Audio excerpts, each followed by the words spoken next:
Certaines personnes me contactent parce qu'elles sont frustrées. Et elles sont frustrées pourquoi? Elles me disent, écoute Yves, je médite tous les jours, je fais comme mon maître m'a expliqué, ou comme j'ai lu, ou comme j'ai appris, et ça fait déjà très longtemps que je médite, et j'aimerais bien entrer en contact avec mes guides.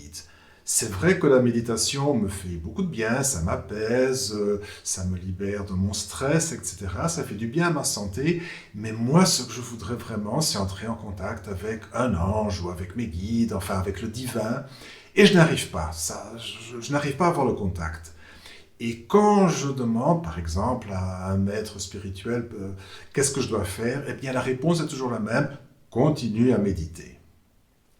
Alors, je comprends que c'est frustrant et dans cette vidéo, je vais t'expliquer pourquoi est-ce que ton maître a raison, pourquoi est-ce que la méditation est une bonne façon d'entrer en contact avec le divin, pourquoi est-ce que probablement ça ne marche pas, et reste jusqu'au bout parce que je vais t'expliquer une technique que j'utilise moi-même pour entrer en contact avec mes guides et avec mon âme et avec le divin. Alors, allons-y tout de suite, ne perdons pas plus de temps. Bonjour, je m'appelle Yves, je suis maître Reiki et créateur de la méthode Sil Reiki et je te souhaite la bienvenue dans ma chaîne La Voix de Sil. Numéro 1. Pourquoi est-ce qu'on te dit de méditer? Alors pourquoi est-ce qu'il faut méditer pour entrer en contact avec le divin? C'est évident.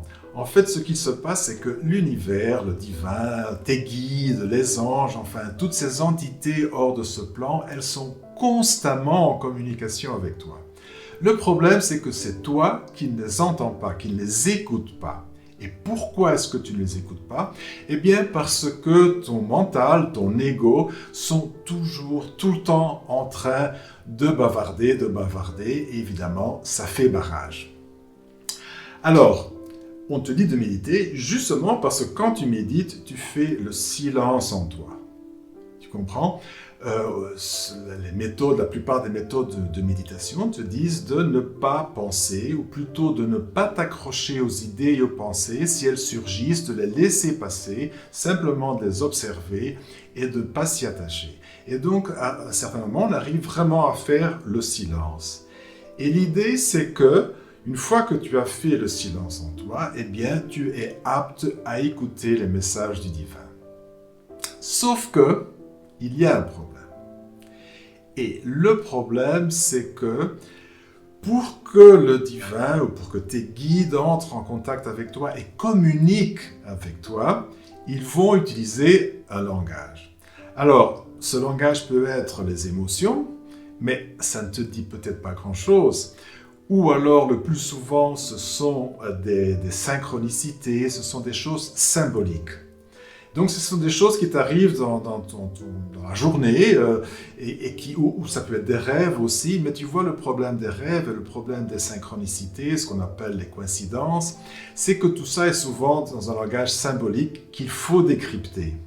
Et ce n'est pas évident. Alors, souvent, tes guides, ils vont communiquer avec toi avec un langage qui est plus proche de toi. Et souvent, ça va être des idées qui vont surgir dans ta tête, un peu comme si tu étais en train d'imaginer une histoire, tu étais en train de visualiser quelque chose. Et ça, c'est le cas pour la plupart des personnes. Il y a des personnes qui ont vraiment des visions, il y a des personnes qui ont ce qu'on appelle la clairaudience, c'est-à-dire qu'ils entendent une voix qui leur parle, et donc ça c'est quand même plus direct, mais la plupart des personnes, et ça tu peux être vraiment tranquille parce que ça marche tout aussi bien, la plupart des personnes, c'est comme si elles étaient en train de faire, tu sais, une visualisation. Quand on ferme les yeux et qu'on fait une visualisation, sauf que là, c'est pas une visualisation guidée, c'est une visualisation spontanée. Et on a souvent l'impression qu'on est en train d'imaginer quelque chose, et parfois on a même la sensation que « oh, ben c'est moi qui suis en train d'imaginer », mais non. Avec l'expérience, on arrive à distinguer ce qui est une pensée ou une imagination qui vient d'ailleurs et celle qui vient de nous. Et une façon aussi qu'on a de distinguer, c'est quand cette visualisation ou cet être qu'on est en train de visualiser et qui parle avec nous dit des choses qu'on ne pourrait pas savoir. Et qu'après, on va se rendre compte, ah tiens, c'est vrai, on peut vérifier cette information et se rendre compte, il n'y avait aucune façon que je le sache, et maintenant ça coïncide, donc c'est vraiment quelque chose qui est venu d'ailleurs. Et ça, c'est toujours bon, surtout pour les personnes sceptiques. Alors, il n'y a aucun problème de demander à ton guide ou à ton ange de te donner des informations que tu puisses vérifier par après. Ou de te dire quelque chose qui va se passer dans les jours à venir, et quand ça arrive vraiment, tu te dis, ah voilà, je tiens le bon bout. Alors, ça, c'est la façon que la plupart des gens utilisent, moi y compris. Et pour y arriver, il faut que cette pensée puisse surgir dans ta tête. Et c'est là qu'il y a le problème. Et c'est là que surgit le hic, c'est qu'on t'a dit, pour méditer, de faire le silence. Et donc, c'est quelque chose qui m'est arrivé. Pendant des années, j'ai médité.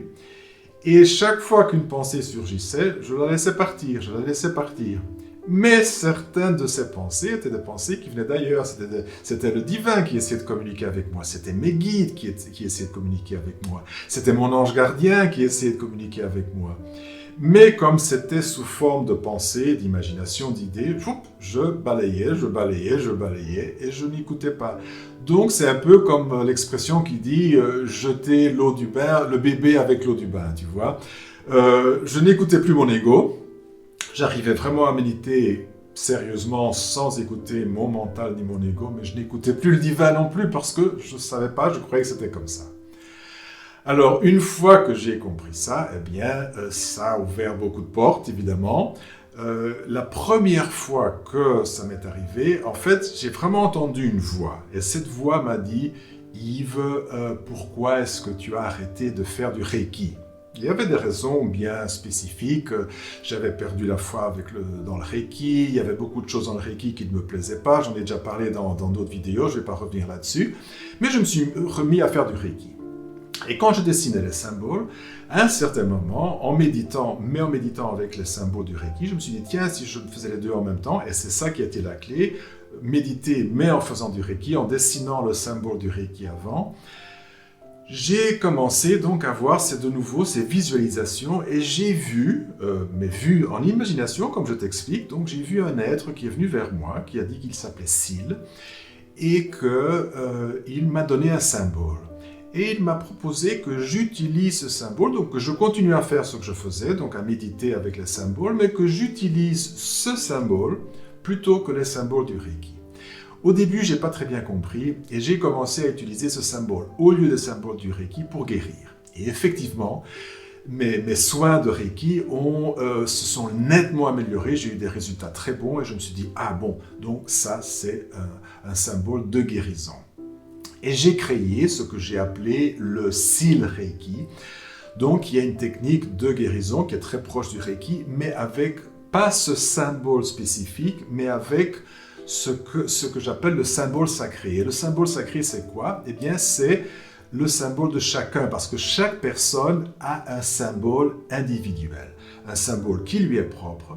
Et tout ça, je l'ai appris au fur et à mesure en entrant en contact avec ce maître Syl qui a commencé à m'expliquer tout ça. Et il m'a dit, toi Yves, tu as un don qui est de voir ce symbole. Donc quand tu te connectes à quelqu'un, quand tu te connectes à l'âme d'une personne, tu vois son symbole sacré, le symbole qui entre en résonance avec son âme. Et tu peux lui communiquer ce symbole. J'étais sceptique au début, je te le dis tout de suite. Je me disais, qui est-ce que je suis pour dire à quelqu'un quel est son symbole ? Mais j'ai fait l'expérience et je me suis rendu compte, c'était incroyable. Je me concentrais sur quelqu'un qui était face à moi et automatiquement je voyais le symbole. Et puis je me suis rendu compte que je pouvais le faire à distance. Je pouvais même le faire si je ne connaissais pas la personne, même si je n'ai pas de photo de cette personne. Le seul fait de savoir son nom, de savoir, ce n'est pas vraiment nécessaire, mais si je sais de sa date de naissance et le lieu où elle est née, ça peut aider encore plus.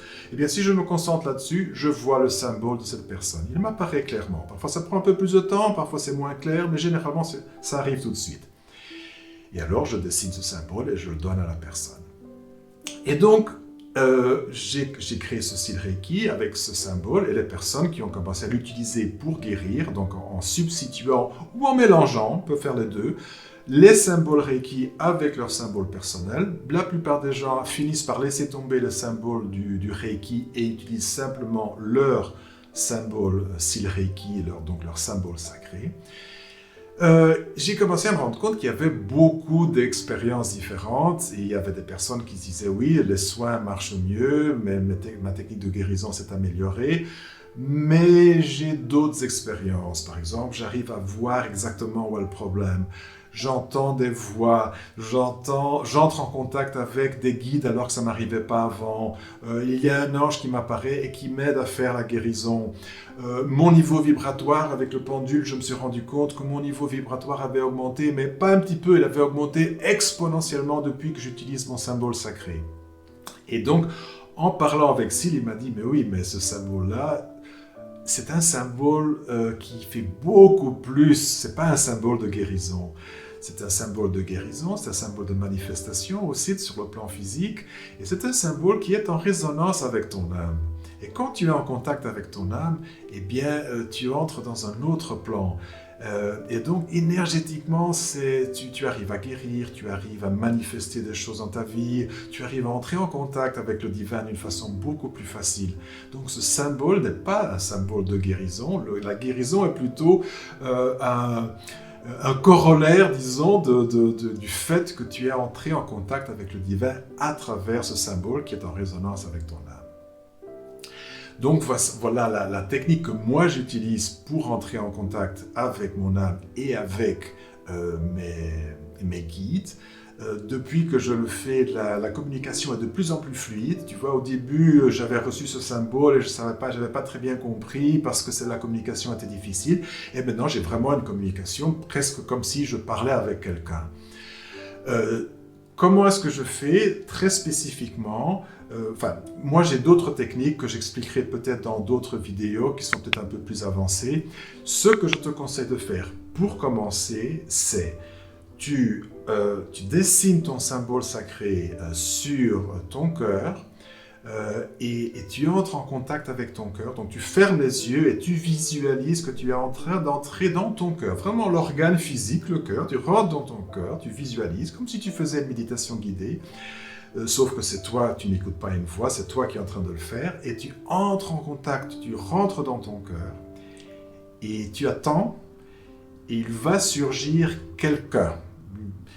Ce quelqu'un, ça peut être, n'est pas de préjugés, ça peut être n'importe quoi. Ça peut être un animal, ça peut être un dessin animé, même si ça te surprend. Tu restes ouvert à toutes les possibilités. Ça peut être un roi, par exemple, ça peut être un ange, ça peut être un chaman avec des plumes sur la tête, enfin... Ça peut être, tu ne sais pas, ça peut être un être inanimé, ça peut être un cristal, enfin, tu vas voir qu'il y a quelque chose qui va entrer en contact avec toi, qui sera là dans ton cœur et qui va parler avec toi. Et tu vas attendre, tu vas poser des questions. N'aie pas peur de poser des questions et n'aie pas peur de demander de l'aide. Il faut toujours demander de l'aide, il ne faut pas avoir peur de demander de l'aide. D'ailleurs, au moment où tu dessines ton symbole sur ton cœur, tu peux demander à ton symbole, tu dis... Je te demande de m'aider à entrer en contact avec mes guides.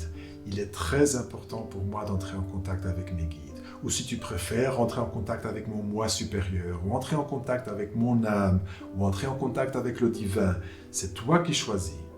D'accord? Alors, si c'est quelque chose qui t'intéresse, si tu veux vraiment recevoir ton symbole sacré, tu entres en contact avec moi, tu peux aller sur mon site qui est ici, tu peux aller dans la description de cette vidéo, il y a un lien. Donc ce lien est un don PayPal pour que tu puisses me faire un don. Si tu préfères payer avec carte bancaire, il y a aussi un lien pour Stripe, donc qui te permet d'utiliser une carte bancaire. Tu payes ce que tu peux payer. Il y a un prix indicatif qui est le prix que je trouve qui est le prix idéal, mais tu payes ce que tu peux. Et une fois, donc c'est un don, et une fois que j'ai reçu un email de confirmation que j'ai reçu ton don, eh bien, pendant la journée ou souvent le soir, je vais me faire un petit rituel avec mes cristaux dans mon espace sacré. Je vais entrer en contact avec Syl. Parfois, j'entre en contact le plus souvent aussi avec mon ange gardien.